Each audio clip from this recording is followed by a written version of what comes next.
அனைவருக்கும் இனிய வணக்கம். ஸ்ரீ குருப்பியோ நமகா.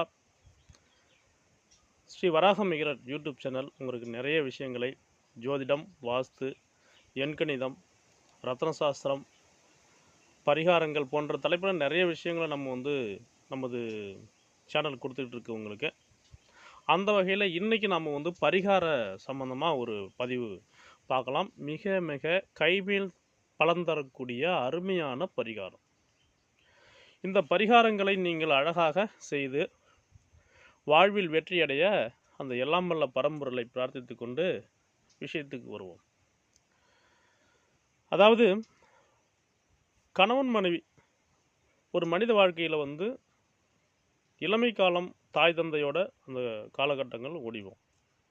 அதன் பிறகு ஒரு பருவம் வந்த ஆணுக்கும் பருவம் வந்த பெண்ணுக்கும் திருமணம் பண்ணுறாங்க. அந்த திருமணத்தில் இவர் ஒரு வேற்று ஊர், மனைவி ஒரு வேற்று ஊர். அப்படி இருக்கும்போது அவங்களுக்கு தெரியாது, இவங்களுக்கு தெரியாது, இவங்க பழக்க வழக்கங்கள்லாம் தெரியாது.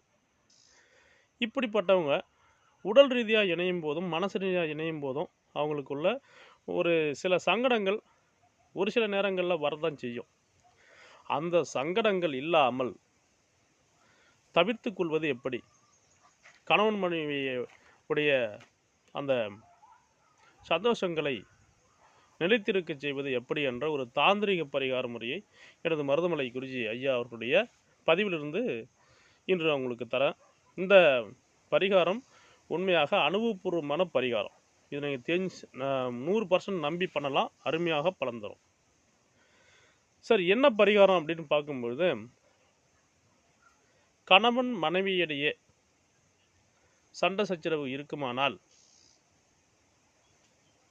நீங்கள் இந்த பரிகாரங்களை மேற்கொள்ளலாம். எந்த பரிகாரம் அப்படின்னு பார்க்கணும்னா, இவன் விக்கு வச்சுக்கிட்டே இருக்கான்னு நினச்சிக்காதீங்க. கண்டிப்பாக மிகச்சிறந்த பரிகாரம். சரி, அப்போ உங்கள் ஊருக்கு அருகாமையில் இருக்கக்கூடிய சிவன் கோயிலுக்கு செல்லணும். ஆனால் அந்த சிவன் கோயில் அர்த்தநாரீஸ்வரராக இருக்கணும். அர்த்தநாரீஸ்வரர் கோயிலாக இருக்கணும். ஏன்னா அர்த்தநாரீஸ்வரர்னா ஆண் பாதியாகவும் பெண் பாதியாகவும்.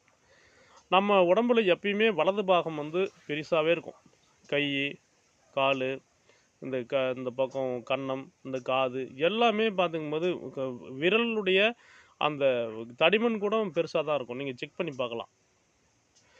வலது பக்கம் ஆணாகவும் இடது பக்கம் பெண்ணாகவும் கண்டிப்பாக இருக்கும். எல்லாருக்கும், உலகத்தில் ஜனித்த அத்தனை பேருக்கும் இந்த விஷயம் பொது ஏற்றுக்கொள்ள வேண்டிய விஷயம்தான்.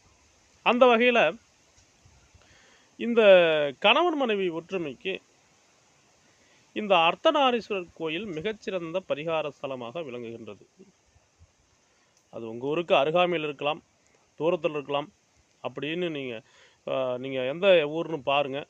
இப்போ எங்கள் கள்ளக்குறிச்சி மாவட்டத்தில் பார்த்தீங்கன்னா, ஏற்கனவே விழுப்புரம் மாவட்டமாக இருந்தது, இப்போ கள்ளக்குறிச்சி மாவட்டம் ஆகிடுச்சு. எங்கள் ஊருக்கு அருகாமையில் ரிஷிவந்தியம் அப்படின்னு ஒரு ஊர் இருக்குது. அந்த ஊரில் முத்தாம்பிகை உடனாய அர்த்தநாரீஸ்வரர் திருக்கோயில் இருக்குது. மிக பழமை வாய்ந்த திருக்கோயில். இந்த கோயிலில் ஒரு 7 வாரம் போயிட்டு தேன் அபிஷேகம் பண்ணிட்டு வந்தீங்கன்னா, 1 லிட்டர் தேன் வாங்கி தேன் அபிஷேகம் பண்ணிவிட்டு கணவன் மனைவி ஒற்றுமை வேணும் அப்படின்னு சொல்லி நீங்கள் பிரார்த்தனை பண்ணிட்டு வந்தீங்கன்னா, அந்த பிரிந்த கணவன் மனைவிகள் ஒன்றாக சேர்வது நிச்சயம் நிச்சயம் நிச்சயம் உண்மை. இல்லை, எந்த மாற்றமும் இல்லை. எனவே இதை பார்க்கக்கூடிய அன்பர்கள், மன வாழ்க்கையில் சங்கடமாக உள்ள தம்பதிகளை நீங்கள் இந்த கோயிலுக்கு பரிந்துரைக்கலாம். அதாவது விழுப்புரத்துலேருந்து ஒரு 60 கிலோமீட்டர், கள்ளக்குறிச்சியிலேருந்து ஒரு 15 கிலோமீட்டர் கிழக்கு, திருக்கோயிலூர்லேருந்து பார்த்திங்கன்னா ஒரு 30 கிலோமீட்டர். இந்த அமைப்பில் சங்கராபுரத்துலேருந்து ஒரு 30-35 கிலோமீட்டர். இந்த அமைப்பில் அந்த ரிஷிவந்தியம் சொல்லி கூகுளில் நீங்கள் சர்ச் பண்ணாலும் கூட அந்த கோயில் வரும். இந்த கோயில் தேவேந்திரன் வழிபட்ட மிக பழமை வாய்ந்த கோயில். அந்த தேவேந்திரன் 108 தண்ணீர் கூடம் எடுத்து அந்த சிவபெருமானுக்கு அபிஷேகம் செய்ததாக புராண இதிகாசங்கள் கூறுகின்றது, தல வரலாறு கூடுது.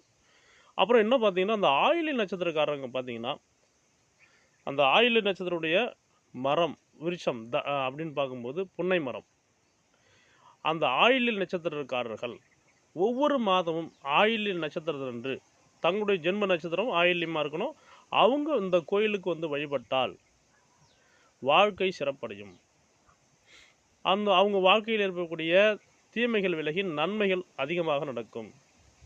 பொருளாதாரம் மேம்படும், குடும்ப வளர்ச்சி பெருகும், கல்வியில் சிறந்து விளங்கலாம், பணம் புகழ் பெறலாம். அத்தனை விஷயங்களையும் இந்த ஆயில்ய நட்சத்திரத்தில் பிறந்தவர்களுக்கு இந்த ஸ்தலம் பரிகார ஸ்தலமாக விளங்குகின்றது. ரிஷிவந்தியம் கோயில், அந்த கோயிலுடைய தலவிருட்சம் புன்னை மரம். அந்த கோயிலுடைய வடகிழக்கு மூலையில் அந்த புன்னை மரம் இருக்கும்.